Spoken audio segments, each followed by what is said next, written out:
नमस्कार, मैं डॉक्टर रेणु अरोड़ा आज आपके सामने फिर से उपस्थित हूँ कुछ नए विचार, कुछ नई भावनाएं लेकर, कुछ नए उद्गार, कुछ मन में उठते नए ख्याल, कुछ नए नियम ज़िंदगी के।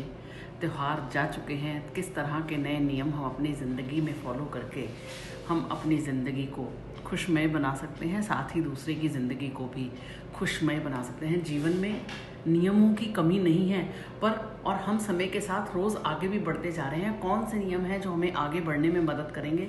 यदि हम सीखना चाहते हैं, आगे बढ़ने की ललक है, तो कुछ नियमों पर हमें ध्यान देना पड़ेगा। ये सुनिश्चित करना पड़ेगा कि वाकई हम इन नियमों का पालन कर रहे हैं या नहीं। महान उपलब्धि तभी प्राप्त होती है जब हम जिंदगी के कुछ असूल, कुछ सिद्धांत अपनी ज़िंदगी में फिक्स कर लें, क्योंकि ये जो नियम हैं यही हमें ज़िंदगी जीने की कला देते हैं। लोग हमारे बारे में अपनी राय बनाते हैं कि हम किस पर्सनैलिटी के व्यक्तित्व हैं, किस पर्सनैलिटी को हम फॉलो करते हैं और हम कैसे अपना जीवन जो है चलाते हैं। और जीवन ऐसा होना चाहिए कि लोग आपको फॉलो करने की इच्छा रखें कि काश मैं भी ऐसा बन सकता। तो उसमें सबसे पहला नियम है, ज़्यादा सुनिए। हम लोग बोलने की कैपेसिटी रखते हैं पर सुनने की कैपेसिटी नहीं रखते। यदि आप सुन नहीं सकते तो आपके लिए कुछ भी नया सीखना बहुत बहुत मुश्किल होगा। ज़्यादा सुने, ज़्यादा बेहतर सुने, ज़्यादा ध्यान से सुने। जब आप लोगों की बात को सुनते हैं तो आपको कुछ नया सीखने को मिलेगा, क्योंकि जो आपको आता है वो आपके अंदर है। तो जब हम लोगों की बात को तवज्जो देते हैं, तो हम जब सीखते हैं, उनकी जब बातों को ध्यानपूर्वक सुनते हैं, तो कुछ नया निकल कर आता है, कुछ नया ज्ञान हमें प्राप्त होता है। इसलिए अच्छा जो छात्र है, यहाँ हम विद्यार्थी से तुलना करेंगे, अच्छा जो विद्यार्थी है वो ही एक अच्छा श्रोता बन सकता है, क्योंकि जब तक वो अच्छा सुनने वाला नहीं होगा, वो टीचर की बात सुनेगा नहीं, तो वो परफॉर्म कहाँ से करेगा। इसलिए ज़्यादा सुनने की आदत डालिए। आपके भीतर वैसी ही जिज्ञासा होनी चाहिए ताकि वो आप सब सीख सकें, नोटिस कर सकें जो दूसरे कम ही कर पाते हैं। अपने अंदर सुनने की कैपेसिटी पैदा कीजिए। अतिरिक्त देखने और नोटिस करने का गुण आपको दूसरों से अलग बनाएगा और आपके रिश्तों में भी संयमित व्यवहार करने की आपको आदत डालेगा। आपकी प्रगति में मददगार होगा, क्योंकि जितना आप लोगों के विचारों, भावनाओं को सुनेंगे, उतना आपको सामने वाले के बारे में पता लगेगा। कहा जाता है अगर किसी के मन के बारे में जानना चाहते हो ना, तो उसको बोलने दीजिए। जब आप सामने वाले को बोलने देंगे तो आपको समझ में आएगा कि उसके मन में क्या चल रहा है, क्योंकि जो व्यक्ति जैसे जैसे बोलता चला जाएगा, उसके मन के विचार, मन के उद्गारों का हमें पता लगना शुरू हो जाएगा। अब हम बात करेंगे दूसरा नियम, जो मेरा दूसरा नियम है। कम बोलिए। कम बोलना चाहिए।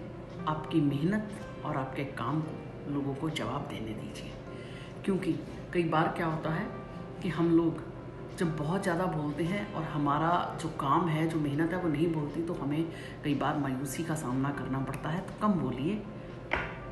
बोलना है तो अपनी काम, आपके मेहनत और आपके रिजल्ट को बोलने दीजिए।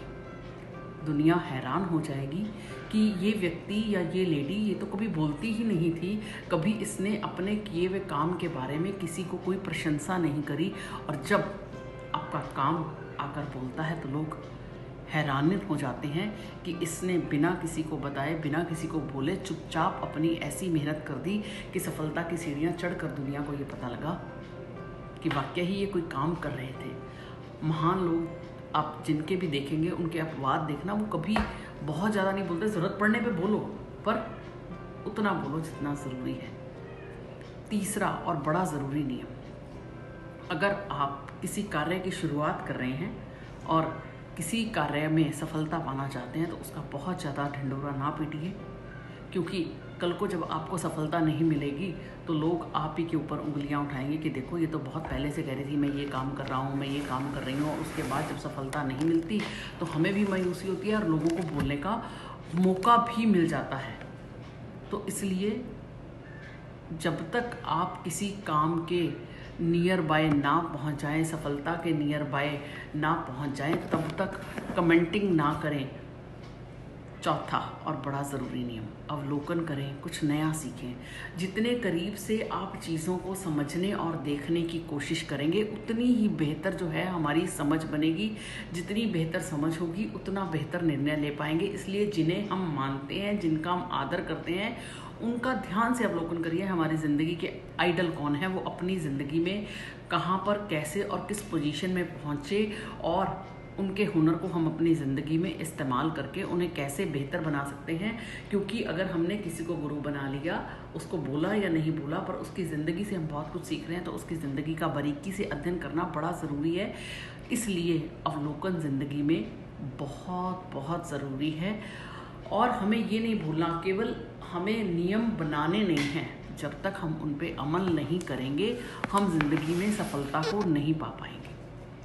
चौथा और बड़ा ज़रूरी नियम, संयमित रहिए। हम जब संयमित नहीं रहते तो अननेसेसरी लोगों को जवाब देने में अपना वक्त व्यतीत कर देते हैं। समय जो है सबसे बेहतर जवाब होता है।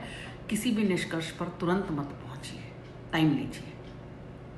अपनी भावनाओं पर खुद को कभी हावी मत होने दीजिए। कभी कभी भावनाएं हमसे ऐसे ऐसे काम करा जाती हैं कि हमें अलग अलग परिस्थितियों में हम अलग अलग भावनाओं में बह जाते हैं, और भावनाओं में आकर कभी कभी हम डिसीजन भी गलत ले जाते हैं।